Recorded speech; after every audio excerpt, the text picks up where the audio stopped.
আগামী ২৩শে জুন প্রতিষ্ঠা বার্ষিকীকে কেন্দ্র করে আওয়ামী লীগের নেতাকর্মীরা যাতে নাশকতা চালাতে না পারে সেজন্য সতর্ক রয়েছে পুলিশ। এরই মধ্যে দিনটি ঘিরে সংঘর্ষের আশঙ্কার কথা জানিয়ে নিরাপত্তা ব্যবস্থা জোরদারের জন্য সব ইউনিটকে চিঠি দিয়েছে পুলিশ সদর দপ্তর।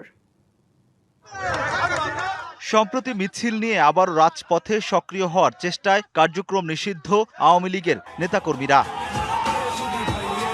আগামী ২৩শে জুন দলটির প্রতিষ্ঠা বার্ষিকী, দিনটিকে কেন্দ্র করে যে কোনো অপতৎপরতা এড়াতে বাড়তি সতর্কতায় পুলিশ।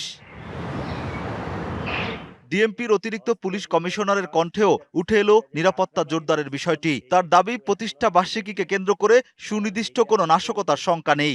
২৩শে জুন একটা দলের প্রতিষ্ঠা বার্ষিকী, তো আমরা সর্বোচ্চ সতর্ক অবস্থায় আছি। আমাদের পুলিশি যে কার্যক্রম, যে নিরাপত্তামূলক ব্যবস্থা, নগরবাসীকে নিরাপত্তা দেওয়ার জন্য বিগত দিনে যে ধরনের ব্যবস্থা নেওয়া হয়েছে, সেই আলোকে আমরা নতুন করে পরিকল্পনা, নতুন করে নিরাপত্তা চেকপোস্ট এবং অপারেশন এটা আমাদের অব্যাহত আছে।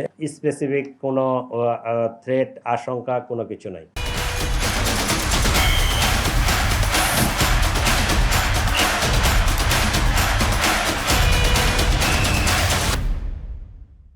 এদিকে কার্যক্রমে নিষিদ্ধ থাকা আওয়ামী লীগের প্রতিষ্ঠা বার্ষিকী উপলক্ষে সারা দেশে পুলিশকে প্রয়োজনীয় সতর্কতার পাশাপাশি নিরাপত্তামূলক ব্যবস্থা নিতে নির্দেশনা দিয়েছে সদর দপ্তর।